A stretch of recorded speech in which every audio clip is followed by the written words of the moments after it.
Comment j'ai réussi reçoit ce matin Jean Schmitt. Bonjour. Bonjour. Vous êtes président fondateur de Jolt Capital. Vous êtes l'un des principaux fonds européens dédiés aux entreprises de la deep tech en phase de croissance. Et vous venez d'être choisi par le Fonds européen d'investissement qui vous apporte un financement de 260 millions d'euros pour votre fonds Jolt Capital 5.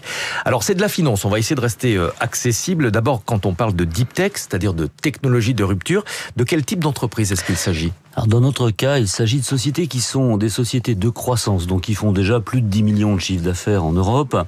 Et deep tech, c'est assez simple. En fait, on a réinventé le mot deep tech parce que maintenant tout s'appelle technologie. Oui, donc, il y a les biotech, les medtech. Et puis maintenant, quand on met une puce dans une caisse enregistreuse, c'est de la deep tech. Donc non, la deep tech, c'est la technologie. En fait, c'est les entreprises dont le business est basé sur une propriété intellectuelle originale. Donc quelqu'un qui a inventé quelque chose, qui peut protéger cette invention, c'est ça une deep tech. Quel est votre rôle ? À quel stade est-ce que vous investissez dans ces entreprises ? Vous l'avez dit, ça n'est pas au début. Non, on est dans le capital croissance, si on parle français, c'est-à-dire les entreprises qui ont déjà prouvé que leur technologie fonctionne et qui sont souvent en panne de croissance par manque de financement. Il faut savoir qu'en Europe, on a plus de sociétés de technologie, de deep tech, de croissance qu'aux États-Unis. Il y en a 11 000 à peu près de grande qualité en Europe, il y en a 10 000 aux États-Unis. Si on prend celles qui ont des familles de brevets intéressantes, il y en a à peu près 5 700 en Europe, il y en a 5 000 aux États-Unis. Alors comment ça se fait qu'on n'est pas les leaders mondiaux partout ? Et en fait, la différence, c'est l'investissement. Comment est-ce que vous les sélectionnez, les entreprises que vous accompagnez, sur quels critères ? Alors c'est un travail qui commence par la technologie. Est-ce qu'elle mérite un investissement ? Est-ce que elle peut s'insérer dans une chaîne de valeur qui est raisonnable ? Est-ce que cette technologie veut tout détruire, ce qui est assez rare, Est-ce que cette technologie va apporter quelque chose d'intéressant à une chaîne de valeur ? Est-ce qu'elle a le droit de vivre parce qu'elle est très originale et qu'elle apporte un bénéfice ? Bon, ça commence par ça. Puis ensuite, comme d'habitude, on va regarder les chiffres et les équipes, et surtout, on va commencer à travailler sur la possibilité de transformer cette société. En Europe, il faut savoir que le manque de capital a fait des sociétés qui survivent très bien, mais qui grandissent très mal. C'est un peu comme des tas de sable, ces sociétés. Ça s'empile, et puis ça s'effondre sur soi-même systématiquement. Et pourquoi ? Par manque de méthode, par manque de process dans les entreprises. Et là, il faut les aider à structurer. Pourquoi est-ce qu'il est plus difficile de financer l'innovation en Europe qu'aux États-Unis ? C'est pas plus difficile, il n'y a pas d'argent. En fait, les fonds souverains font un travail incroyable pour apporter de l'argent dans ces sociétés qui nous apportent notre indépendance quand même. Donc, sans technologie, on serait déjà complètement une colonie. Donc, c'est très important d'avoir ces entreprises. Les fonds souverains font un travail incroyable, mais en revanche, les investisseurs privés le font pas. Aujourd'hui, il y a 350 milliards par an d'épargne qui part d'Europe vers les États-Unis pour financer les sociétés qui vont être en concurrence avec nos sociétés européennes. Donc on marche sur la tête. Au lieu d'investir chez nous, on investit chez les autres pour se détruire soi-même. Ouais, on finance la croissance et l'innovation américaine. Ouais. Ah, complètement. Et c'est un manque de confiance. C'est uniquement un manque de confiance. On n'a pas confiance en nous.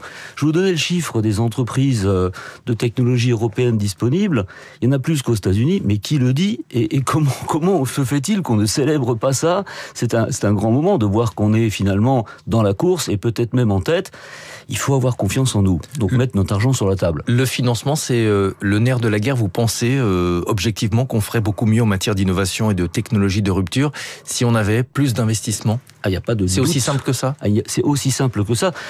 Pour s'en convaincre, il suffirait de regarder, il y a longtemps, dans les années 70, le démarrage du venture aux États-Unis. Qu'est-ce qui s'est passé ? Il s'est pas passé que tout d'un coup, il y a 3 génies qui ont créé Apple ou je sais pas quoi. C'est pas du tout ça. Il y a les fonds de pension américains ont tout d'un coup été autorisés à investir dans la technologie et cet afflux de monnaie a fait exploser le marché de la technologie.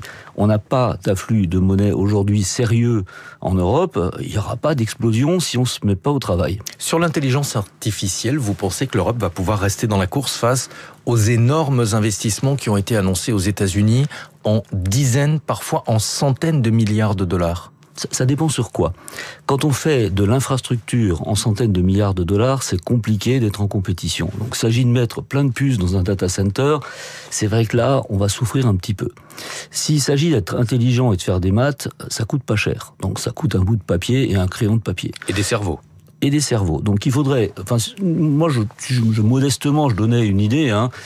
Rajouter 3 heures de plus de maths depuis le collège jusqu'à la fin du lycée, plutôt que d'enseigner n'importe quoi, eh ben, ça nous permettrait, dans les 10 années qui viennent, d'être la première nation en IA au monde.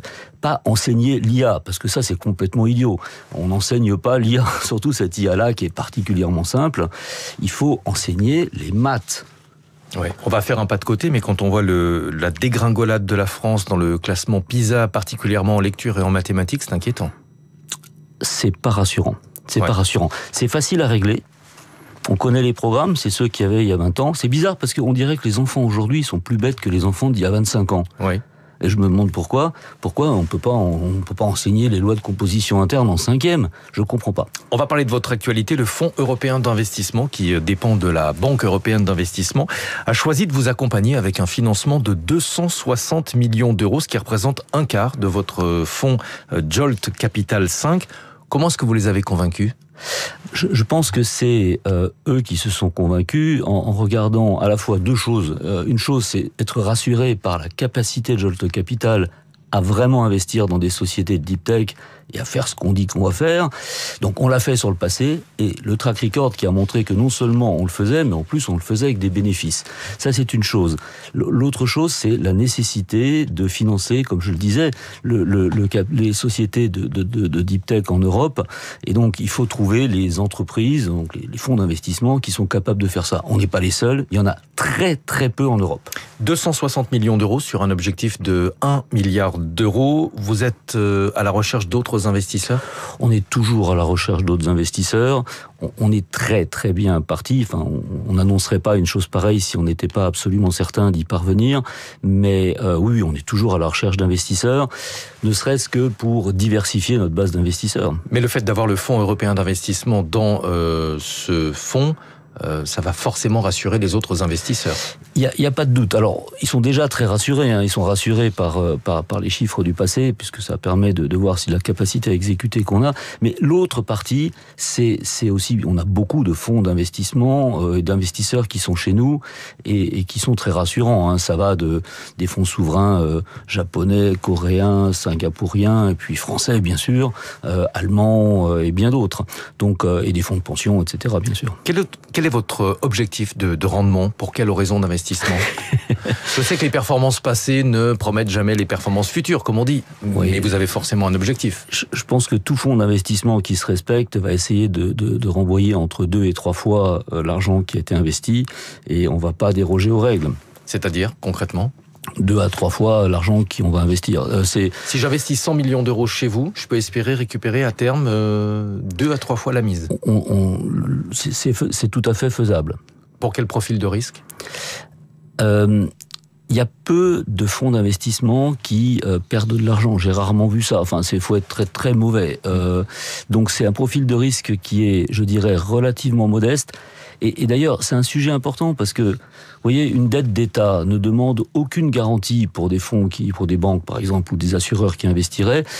Et on voit que les États ne font jamais défaut, bien entendu, on n'a jamais entendu parler de ça. Et des fonds d'investissement, en revanche, demandent des provisions énormes pour couvrir un risque qui n'existe pas. Et je pense qu'il y a quelques petites réflexions à avoir là-dessus pour que la technologie européenne soit financée. Avec une mention qui est obligatoire, il existe un risque de perte en capital, puisqu'on est obligé de le préciser. Merci beaucoup Jean Schmitt d'être venu ce matin, président fondateur de Jolt Capital. 6h22, Nathalie Janson est avec nous pour les